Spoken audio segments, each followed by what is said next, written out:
తీవ్ర తుపానుగా బలపడిన రెమాల్ ఆదివారం అర్ధరాత్రి తర్వాత పశ్చిమ బెంగాల్, బంగ్లాదేశ్ మధ్య తీరం దాటింది. దీంతో బెంగాల్ రాజధాని కోల్కతాతో పాటు ఇతర జిల్లాల్లో కుండపోత వర్షం కురిసింది. అంతకుముందు తీవ్ర తుపాను గంటకు 16 కిలోమీటర్ల వేగంతో ఉత్తర బంగాళాఖాతం నుంచి తీరం వైపు దూసుకొచ్చింది. తుపాను ప్రభావిత ప్రాంతాల్లో ముందస్తు విపత్తు నిర్వహణ కోసం భారీ ఎత్తున ఎన్డీఆర్ఎఫ్ బృందాలు రంగంలోకి దిగి సహాయక చర్యలు చేపట్టాయి. తుఫాను ప్రభావం తెలుగు రాష్ట్రాలపై అంతగా లేకపోయినా పొడి వాతావరణం ఏర్పడింది. దీనికి తోడు ఏపీ యానాంలో పశ్చిమ దిశగా గాలులు వీస్తుండటంతో ఉక్కపోత మరింత తీవ్రం కానుంది. రాబోయే 2 రోజులు కోస్తా, రాయలసీమల్లో పొడి వాతావరణం ఏర్పడుతుందని, గరిష్ట ఉష్ణోగ్రతలు సాధారణం కంటే 2 నుంచి 4 డిగ్రీలు ఎక్కువగా నమోదవుతాయని భారత వాతావరణ శాఖ తెలిపింది.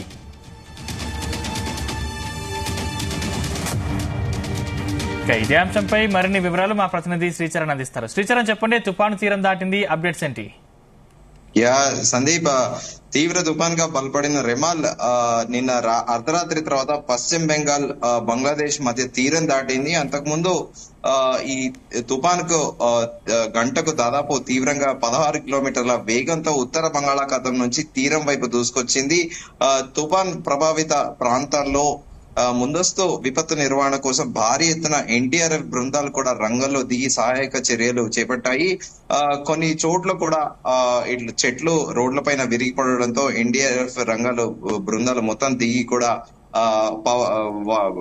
పవర్ కి సంబంధించిన సబ్ స్టేషన్స్ తో పాటు ట్రాన్స్ఫార్మర్లు, అలాగే చెట్లు కూడా రోడ్లపైన పడడంతో వాటన్నిటినీ కూడా ఎప్పటికప్పుడు క్లియర్ చేస్తూ కూడా ఎన్డీఆర్ఎఫ్ బృందం రాత్రంతా కూడా ఆర్నిశలు శ్రమించాయి. అయితే మొత్తము అన్ని ఫోర్సెస్ కూడా, గవర్నమెంట్ మొత్తం చాలా కీన్ గా కూడా దీనిపైన ఫోకస్ పెట్టి, వెస్ట్ బెంగాల్ గవర్నర్ కూడా దీనిపైన ప్రత్యేకంగా కూడా ఒక ఎమర్జెన్సీ రివ్యూ కూడా పెట్టి బెంగాల్ అన్నిటికీ కూడా ప్రిపేర్డ్ అయింది అని కూడా West Bengal governor official CV Ananda ఒక ప్రెస్ నోట్ రిలీజ్ చేశాడు. Bengal is prepared to face the crisis with confidence and courage. This is not the first time that Bengal is facing a similar crisis. We will certainly brave this storm confidently, effectively and proactively. A task force has been set up అని కూడా చెప్పారు.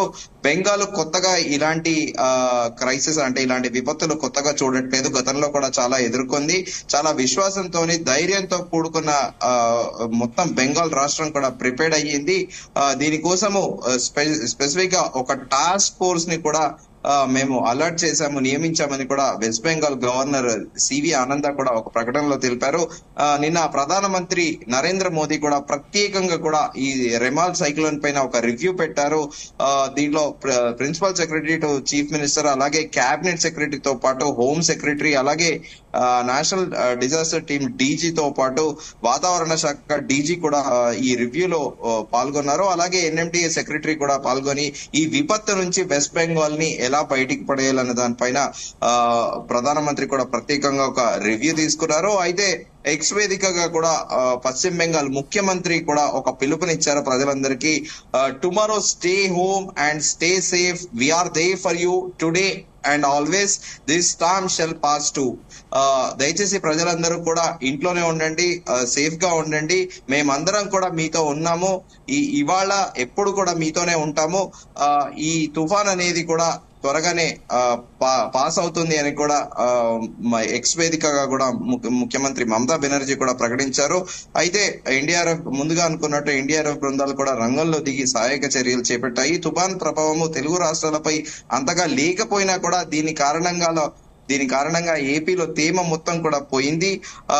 పొడి వాతావరణం ఏర్పడింది. దీనికి తోడు AP యానంలో పశ్చిమ దిశగా కూడా గాలులు వీస్తుండటంతో ఉక్కపోత మరింత కానుంది. రాబోయే 2 రోజుల్లో కోస్తా, రాయలసీమలో పొడి వాతావరణం ఏర్పడుతుంది అని కూడా, గరిష్ట ఉష్ణోగ్రతలు సాధారణ కంటే 2 నుంచి 4 డిగ్రీలు ఎక్కువగా కూడా నమోదవుతాయని వాతావరణ శాఖ తెలిపింది. ఉత్తరాంధ్ర, కోస్తా, రాయలసీమల్లో 1-2 చోట్ల తేలికపాటి నుండి మోస్తారు వర్షాలు కురిసే అవకాశాలున్నాయని కూడా వాతావరణ శాఖ అధికారులు తెలిపారు. 2 రోజుల తర్వాత ఉష్ణోగ్రతలు మరింత పెరిగే సూచనలు కనిపిస్తున్నాయి అని కూడా వాతావరణ శాఖ వెల్లడించింది. మరోవైపు నైరుతి బంగాళాఖాతం, మధ్య బంగాళాఖాతం, ఈశాన్య బంగాళాఖాతంలోని కొన్ని ప్రాంతాల్లో రుతుపవనాలు ఇప్పటికే విస్తరించాయని కూడా ప్రకటించింది.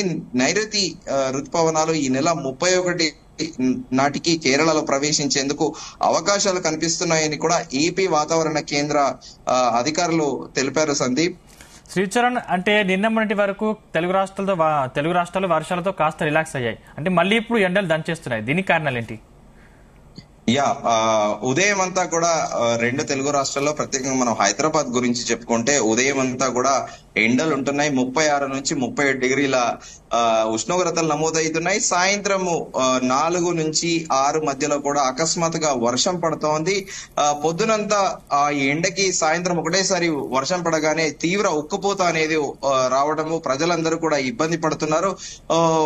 పడితే పూర్తిగా వర్షం పడితే బాగుండు ఈ ఎండ కంటే, లేదంటే మొత్తం ఎండ కూడా బాగుంటే బాగుంటుందని కూడా భావిస్తున్నారు. కానీ ఈ హ్యూమిడిటీ అనేది చాలా హైగా ఉంటోంది.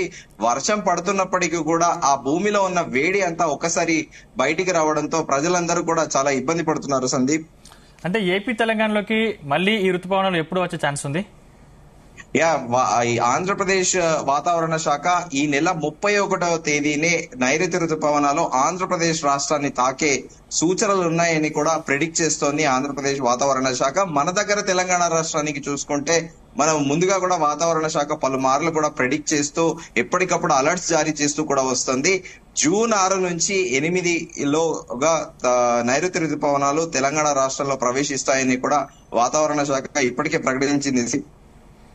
Right, thank you Sricharan.